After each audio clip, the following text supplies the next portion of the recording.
প্রিয় সাংবাদিক বন্ধুগণ, আসসালামু আলাইকুম। 30/8/2002 তারিখে তৎকালীন বিরোধী দলীয় নেত্রী আওয়ামী লীগ সভানেত্রী শেখ হাসিনা তিনি মাহফুজা নামে একটি মেয়েকে ধর্ষিত হয়েছিলেন বলে এই অভিযোগের প্রেক্ষিতে তিনি সাতক্ষীরা হাসপাতালে মাহফুজাকে দেখতে যান এবং সেখান থেকে ফেরার পথে তার উপরে তার গাড়িবহরে হামলা হয়েছে বলে 30/8/2002 সালে তিনি একটি প্রেস ব্রিফিং করেন। 30/8/2002 তারিখের পরে আওয়ামী লীগ সরকার শেখ হাসিনার নেতৃত্বে 1 নভেম্বর 2009 সালে ক্ষমতায় আসেন, কিন্তু এই 30/8/2002 তারিখের বিষয়ে 2 সাল থেকে 2009 সাল পর্যন্ত কোনো অভিযোগ দায়ের করেন নাই। 1 নভেম্বর 2009 সালে তিনি ক্ষমতায় আসার পরে তার ওই শাসনামলে এই ঘটনার উপরে তিনি কোনো মামলা দায়ের করেন নাই। 2014 সালে তিনি ক্ষমতায় আসার পরে জনৈক মুজিবুর রহমান, একজন আওয়ামী লীগ নেতা, তিনি একটি কমপ্লেন কেস ফাইল করলেন কোর্টে। এই প্রথমবারের মতো 30/8/2002 তারিখের ঘটনা দেখে তিনি 14 সালে একটা কমপ্লেন পিটিশন ফাইল করলেন। সেই কমপ্লেন পিটিশনটা ফাইল করার পরে তদানীন্তন বিজ্ঞ ম্যাজিস্ট্রেট এই বিষয়ের উপরে তদন্তের একটি নির্দেশ দিলেন। পুলিশ তদন্ত করে এটির কোনো সত্যতা না পেয়ে রিপোর্ট দাখিল করলে তৎকালীন ম্যাজিস্ট্রেট এই মামলাটি খারিজ করে দেন। এই খারিজ আদেশের বিরুদ্ধে তখন বাদী একটি রিভিশনাল অ্যাপ্লিকেশন ফাইল করে সেশন কোর্টে।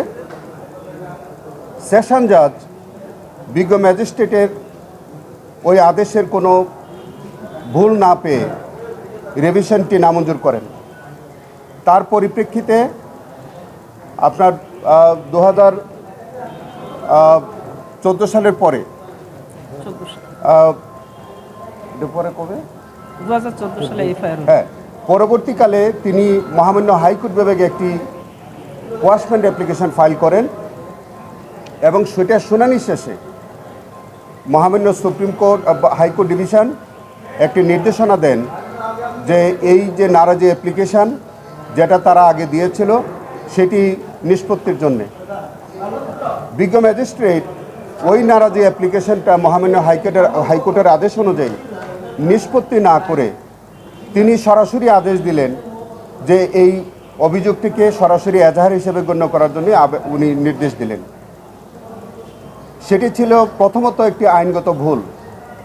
যখন কোনো নারাজি অ্যাপ্লিকেশন ফাইল করা হয় সেই নারাজি অ্যাপ্লিকেশনটাকে পিটিশন অফ কমপ্লেন্ট হিসেবে বিবেচনা করতে হয় এবং সেটির জন্যে 200 ধারায় পরীক্ষা করতে হয় কিংবা ফৌজদারি কার্যবিধি 202 ধারায় সেটি পরবর্তী কোর্স অফ অ্যাকশন আইনগতভাবে ওইটি প্রতিপালন করতে হয়।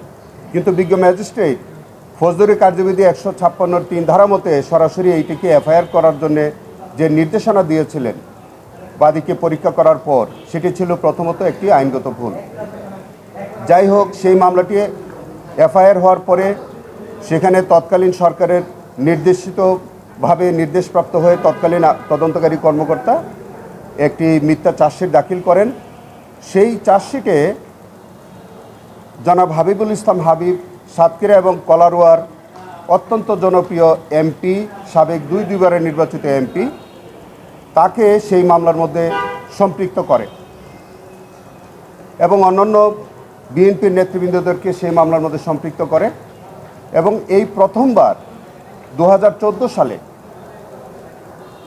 অত্যন্ত আপনারা আশ্চর্যিত হবেন যে ওই ক্ষেতের আইল থেকে 2টি গুলির খোসা উদ্ধার দেখালেন।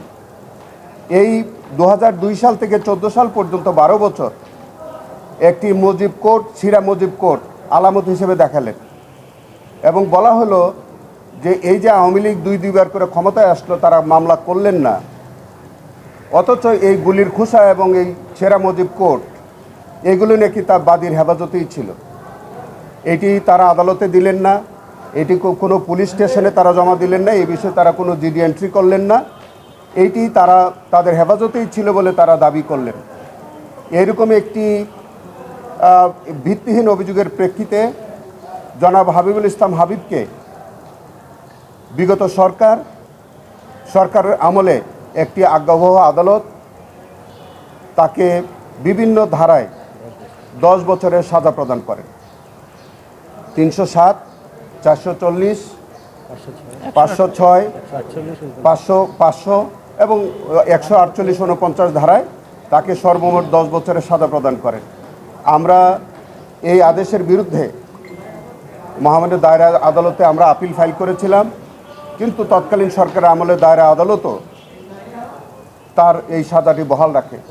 তার প্রেক্ষিতে আমরা এই দায়রা আদালতের রায়ের পরে মহামান্য হাইকোর্ট ডিভিশনে আমরা রিভিশনাল অ্যাপ্লিকেশন ফাইল করেছিলাম। জনাব হাবিবুল ইসলাম হাবিবের ছাড়াও অন্যান্য আসামিদের পক্ষেও রিভিশনাল অ্যাপ্লিকেশন হয়েছে, কিন্তু আমরা জনাব হাবিবুল ইসলাম হাবিবের যে রিভিশনাল অ্যাপ্লিকেশনটি, এটা সেপারেট অ্যাপ্লিকেশন ছিল, সেই অ্যাপ্লিকেশনটা বিগত বেশ কিছুদিন যাবৎ শুনানি হয়। আজকে মাননীয় আদালত সেটির উপরে রায় প্রদান করেন। মাননীয় বিচারপতি জনাব মোহাম্মদ আলী এবং মাননীয় বিচারপতি জনাব তাহসিন আলী দ্বৈত বেঞ্চে আজকে এই মামলায় রায় ঘোষণার মধ্যে দিয়ে জনাব হাবিবুল ইসলাম হাবিবকে এই মিথ্যা অভিযোগ থেকে অব্যাহতি দিয়েছেন, আমাদের রিভিশনটি রুল অ্যাবসলিউট করেছেন এবং নিম্ন আদালত এবং দায়রা আদালতের যে